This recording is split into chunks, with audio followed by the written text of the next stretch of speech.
Welcome to the Boomer Briefing Podcast, where we help you solve a critical business issue in 20 minutes or less. I'm your host, Jon Hubbard, shareholder and chief growth officer here at Boomer Consulting. And our topic today is going to be around communicating internal change. Communicating internal change. As an operational leader in your firm, you are driving change. Change for the better, change for the good, change for the better of the people that the change will be happening to, right? There's lots of good change happening in our profession, but what we've seen and the reason why we want to talk about it on this episode of the podcast is we've seen what I would say is an under communication epidemic in our profession, and under communication as it relates to change and change management. So on this episode, I want to walk you through a change framework, a communication change framework that will help you craft your next internal change messaging. All right. So the one thing I do want to start with before we dive into the framework is spend more time crafting the message around change, right? Think of a big change happening in your firm today, and think of all the meetings, the committees, the task forces, maybe the group that is spending time to figure out the change, the schedule for the change, the order of the change, things of that sort. And if your firm is normal, you look back at some of those meetings and realize, okay, we haven't spent enough time talking about how we're going to communicate the change internally. Maybe it gets tacked on at the very end of a meeting because there's so much work and so much effort going into the change itself. So my overarching point here is we need to spend more time as leaders in our firm working on the messaging of change than we currently do. So, okay, if you're thinking, all right, thumbs up, John, I'm convinced we do need to spend more time talking around the messaging as it relates to the change we're going to roll out or are rolling out. How do I do that? Here's the framework I actually want to walk you through. And powerful messaging, internal messaging, has 8 components of it. I'm just going to walk through them one by one. Grab a pen, grab a notebook, or feel free to type this in your notes there on your computer. Number 1 is what we say is defining the controlling idea. Think about your audience that's going to be receiving this message. Okay, what's the controlling idea from their viewpoint? Okay, I'm just going to use the general term of maybe a technology rollout or a software change or a software rollout. I'm going to use that as kind of the change here throughout all the examples we're going to be walking through. All right, defining the controlling idea. So if you're communicating to an audience about a change in software, what is the controlling idea that you want them to be thinking about as you were talking about this change? Is it by rolling out this new software, the firm is going to save 20% on technology spend? Is that really the change or the message we want the audience to really get behind? Or is it, hey, by making this change to this new software, we believe you're going to be able to work more efficiently and spend more time on your highest and best use?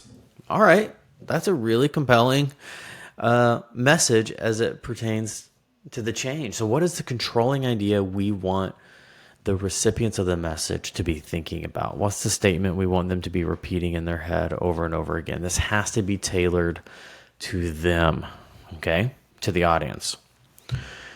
Number 2 is, what question, we say this is defining the story question, what question do we want them to be asking themselves as they experience reading your messaging and kind of going through this change?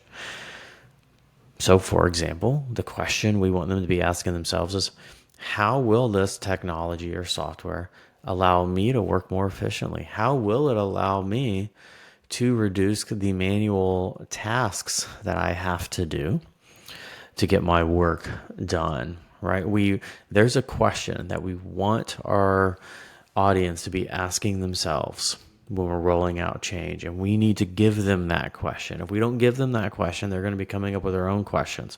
So let's give them the question we want them to ask. So, hey, as you attend, various meetings, or over the next few months, you receive more information around this change. This is the question we want you asking yourself. How will this new software allow me to work more efficiently? And we want you to be seeking answers to that question.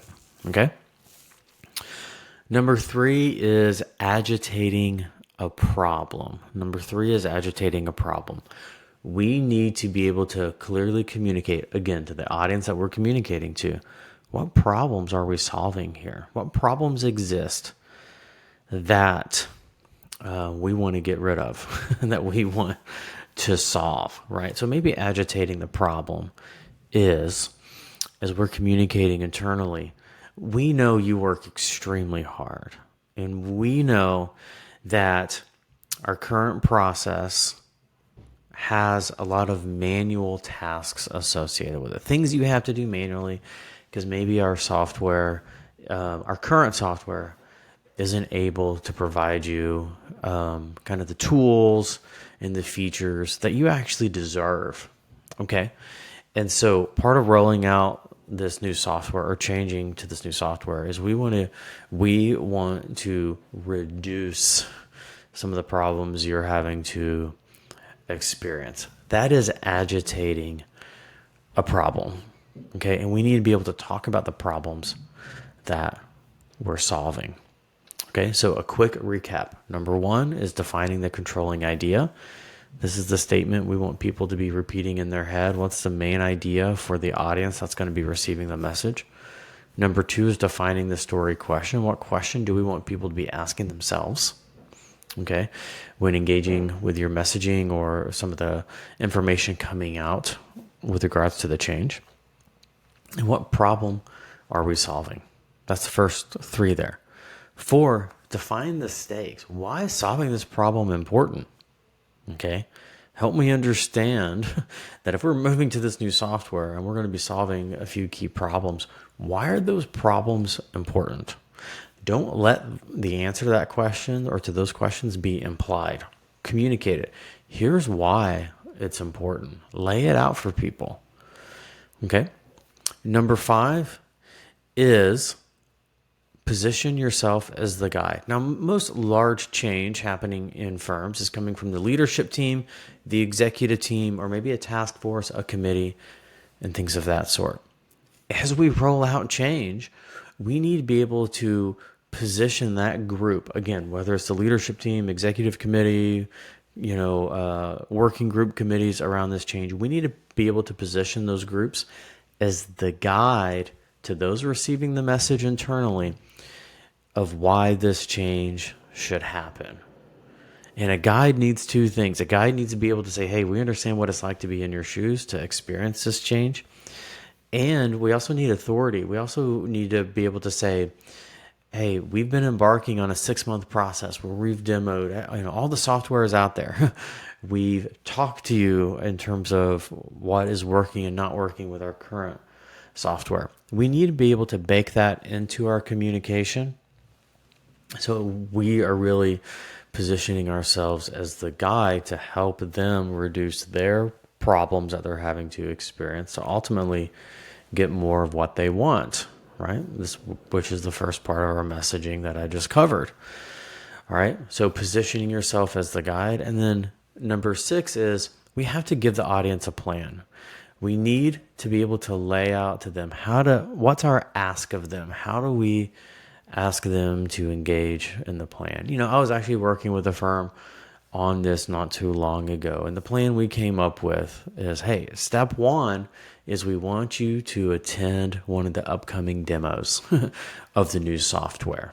We're scheduling a few demos to give you the option to choose which one works best for you. We want you to attend an upcoming demo so you can get a peek at the software and some of the features you can expect.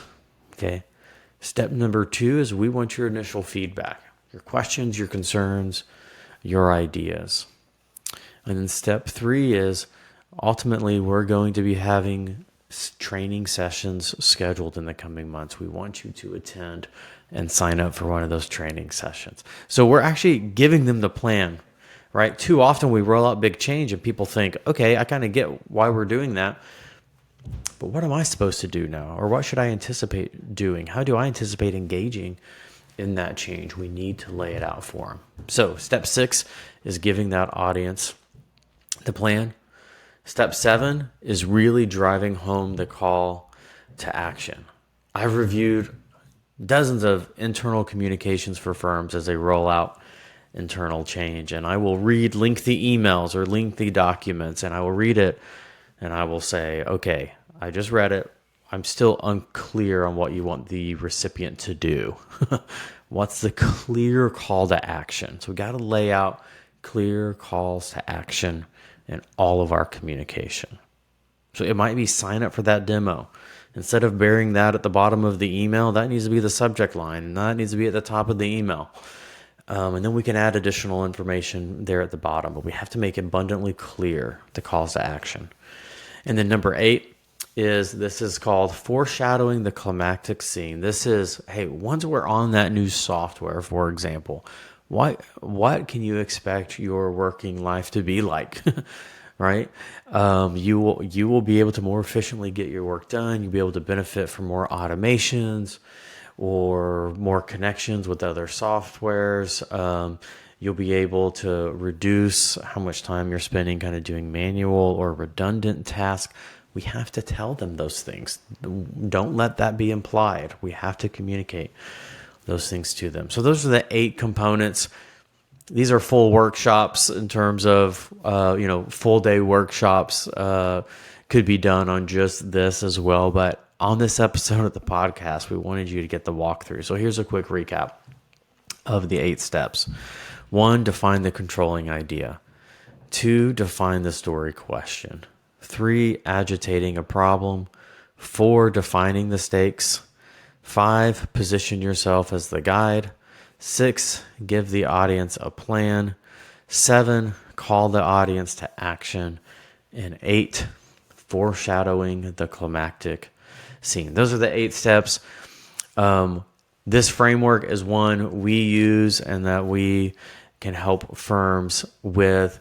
A lot of this content came from a book, some of you may have read it, called Building a Story Brand, which is really focused on external communication. But really there are elements of this that work internally within your firm. It's almost like an internal marketing campaign. So we hope you found this episode beneficial. If you like this topic, go ahead and subscribe. We release new episodes every Tuesday morning. This week, it was on an operational topic. Maybe we would categorize this as leadership. But next week, it could be on growth, technology, process, talent.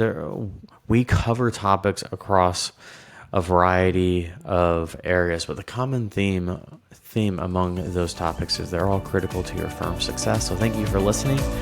Please subscribe.